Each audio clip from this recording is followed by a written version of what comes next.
2 Samuel chapter 13 delves into a dark episode within David's family, marked by betrayal, sexual violence, and revenge.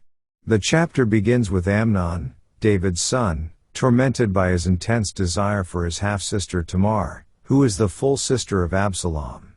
Amnon's obsession drives him to devise a deceitful plan to get Tamar alone with him. Amnon feigns illness and requests that Tamar come to him to prepare food. When Tamar arrives, Amnon seizes her and takes her, leaving her in a state of devastation. Afterward, Amnon's love for Tamar turns to hatred, and he orders her to leave, further intensifying her shame. Tamar's brother, Absalom, learns of the event and nurses a deep grudge against Amnon.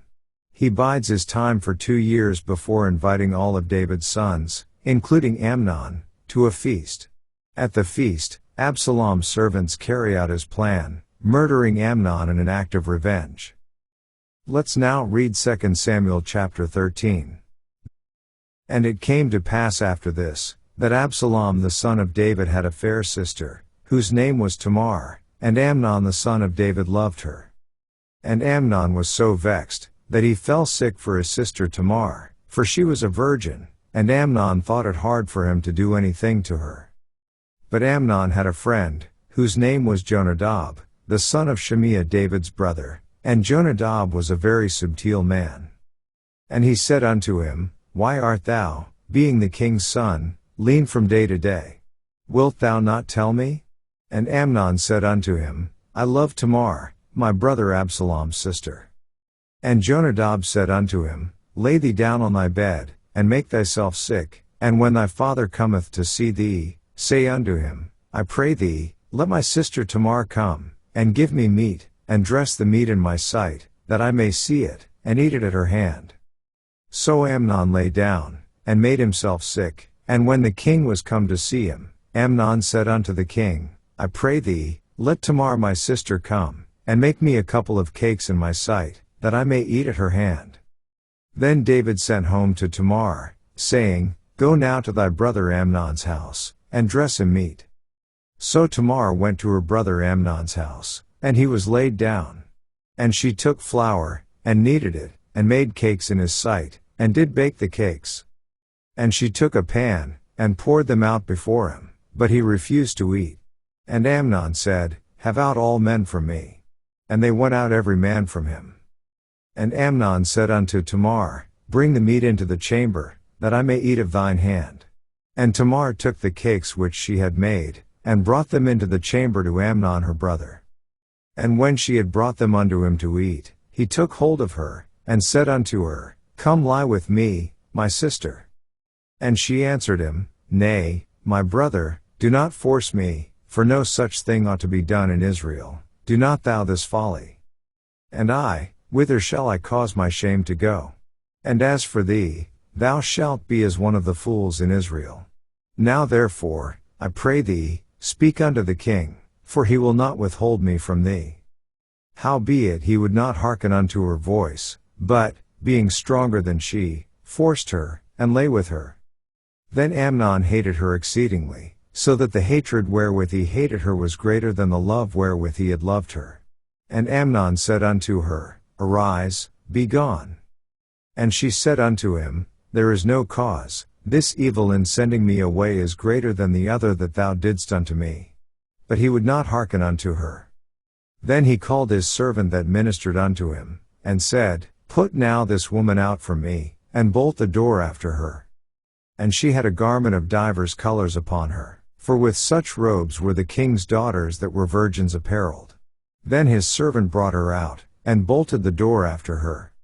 And Tamar put ashes on her head, and rent her garment of divers colors that was on her, and laid her hand on her head, and went on crying. And Absalom her brother said unto her, Hath Amnon thy brother been with thee? But hold now thy peace, my sister, he is thy brother, regard not this thing. So Tamar remained desolate in her brother Absalom's house. But when King David heard of all these things, he was very wroth. And Absalom spake unto his brother Amnon neither good nor bad, for Absalom hated Amnon, because he had forced his sister Tamar.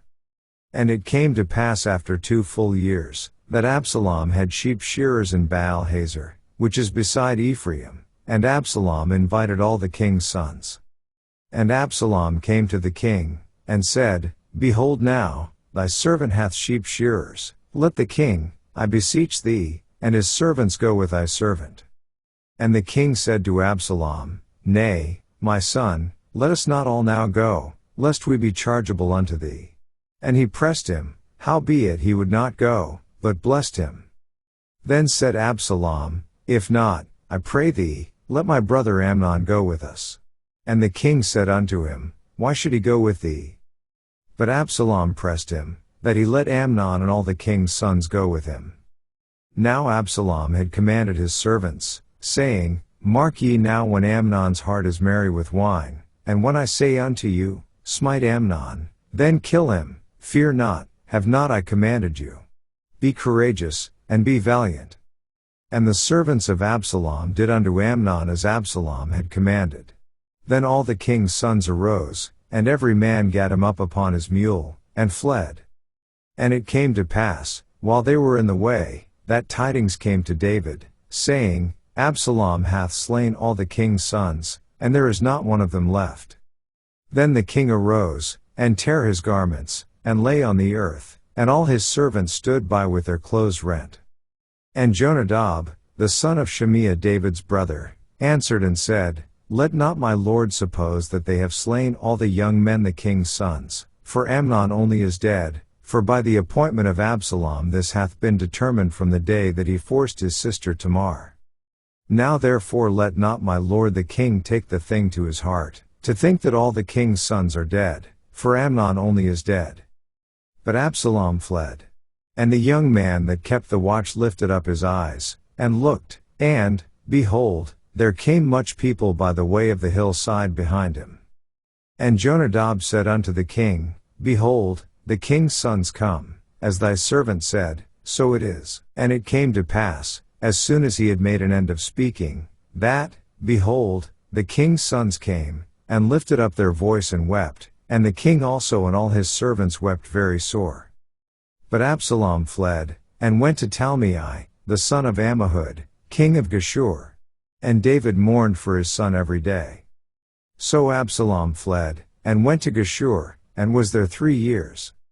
And the soul of King David longed to go forth unto Absalom, for he was comforted concerning Amnon, seeing he was dead. This ends our reading of 2 Samuel chapter 13.